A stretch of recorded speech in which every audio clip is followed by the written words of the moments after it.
Bismillahirrahmanirrahim. Assalamualaikum warahmatullahi wabarakatuh. Okey, untuk hari ini saya nak terangkan berkenaan dengan draft yang keempat kita. Untuk draft yang keempat ni, kita nak memenuhkan jadual yang saya sediakan. Ada 2 jadual sahaja, iaitu berkenaan dengan kenderaan yang kita pilih untuk kegunaan perniagaan kita. Dan yang kedua adalah berkenaan dengan peralatan pejabat dan juga perabot yang kita perlu untuk perniagaan kita lah.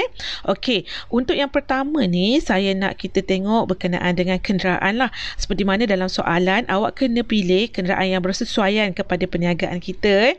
Kalau contoh awak nak buat perniagaan kurier, mungkin awak boleh guna motosikal. Awak nak gabung pun boleh, tak kisahlah. Ataupun awak nak gabung, macam contoh awak perlu motosikal, perlukan kereta. Bergantunglah kepada perniagaan awak nak pilih berapa jenis kenderaan. Tapi contohlah paling mudah dekat sini, saya boleh bagikan contoh untuk pemilihan kenderaan. Katakanlah kita nak gunakan motosikal. Motosikal untuk kenderaan yang kita pilih ni, dan kita andaikan untuk pembelian motosikal ni harga dia satu unit adalah 1,500.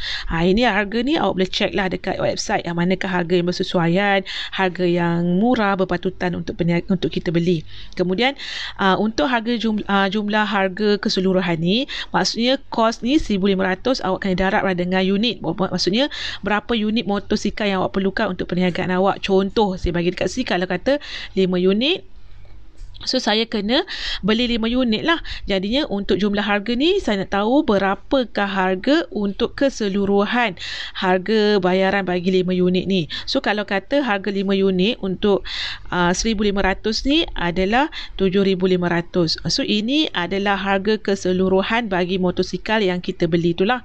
Jadi untuk deposit dah tetapkan kat sini 10%. Maksudnya kita kena bayar deposit sebab kita andaikan dekat sini kita beli kenderaan secara ansuran, secara kredit, secara pinjaman. So kalau kata ansuran ni, kita kena bayar deposit terlebih dahulu. Kalau kata 10% daripada 7,500 ni, maksudnya kita kena bayar deposit sebanyak 750. Okey, sewa beli ni maksudnya harga lebihan yang perlu kita bayar secara ansuran tu. Maksudnya jumlah harga tolak dengan deposit bersamaan dengan 7,000. So 7,000 ini adalah merujuk kepada sewa beli ataupun harga yang kita beli secara ansuran dengan kadar yang ditetapkan dekat sini 3%. So dekat sini yang terakhir untuk table ni, awak kena tetapkan tempoh bayaran balik. Okey, untuk tempoh bayaran balik ni awak kena ikut kesesuaian kenderaan yang awak pilih lah. Kalau macam motosikal ni harga dia murah kan, jadinya mungkin dalam 2 tahun dah cukup.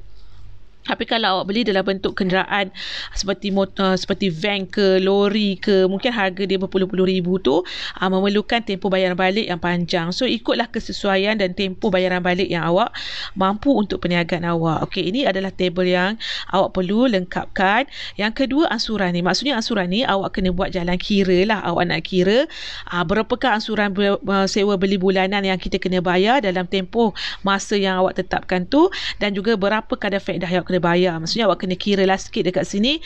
Awak kena ada jalan kerja untuk mengira kita punya anggaran sewa beli dan juga kadar faedah yang perlu kita bayar kepada pemiutang kita ataupun orang yang kita berhutang tu.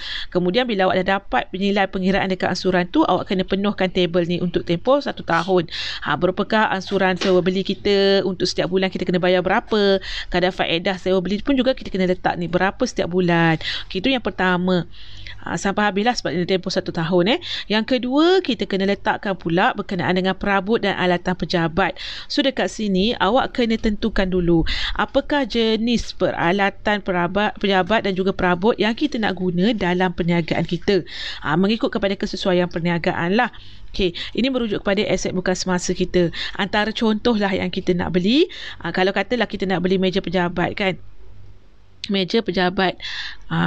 Sebabnya kita dalam pejabat kita ada premis perniagaan, kita kena ada bahagian pejabat kan. Maksud mesti kena ada meja. So contohlah kat sini kita beli dalam bulan 8 2021 dengan harga meja pejabat ni, kalau katalah contoh dekat sini harga dia 500. So awak letaklah harga 500. Kuantiti yang kita perlukan dalam pejabat kita untuk meja pejabat ni kita perlukan 2 sebab kita ada 2 orang staf pentadbiran kan. So dia akan duduk pejabat. Kita letaklah 2 kuantiti dia. So dalam dua kuantiti ni dengan 500, maksudnya jumlah bayaran yang perlu kita bayar adalah sebanyak RM1,000. Kalau kita tengok kepada soalan juga, untuk peralatan pejabat ni kita beli secara kadar ansuran juga, kita beli secara ansuran hutang. Okey, kemudian untuk hutang ni awak kena ada kadar faedah sebab kita bayar secara ansuran.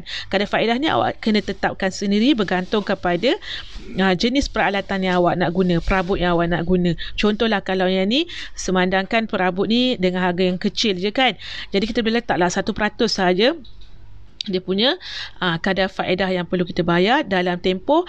Tempoh ni pun sama juga, awak kena tetapkan mengikut kesesuaian awak lah jenis perabot ni. Mungkin kalau macam ni kita cuma letak tempoh 6 bulan ke setahun ke, mudahlah untuk kita buat pengiraan nanti. Ini adalah table yang kedua yang awak kena penuhkan, di mana awak kena masukkan segala aset ataupun alat perabot. Aset bukan semasa kalau semasa tu tak nak, kita nak aset bukan semasa. Apa yang diperlukan dalam perniagaan awak boleh list dekat sini dan masukkan tarikh belian awak, harga seunit, berapa kuantiti yang kita nak, kemudian darabkan dengan jumlah tersebut untuk dapatkan jumlah bayaran yang perlu kita bayar. Kemudian kita beli secara ansuran, mesti kena ada kadar faedah. Awak boleh letaklah kadar faedah ni mengikut kepada kesesuaian jenis perabot yang kita beli. Kalau harga dia mahal, mungkin kadar faedah dia lebih tinggi lah. Kalau tempoh bayaran juga, kalau harga dia mahal berpuluh-puluh ribu tu, awak boleh letak dalam tempoh 3 tahun ke 4 tahun, 5 tahun, mengikut kepada kesesuaian ya.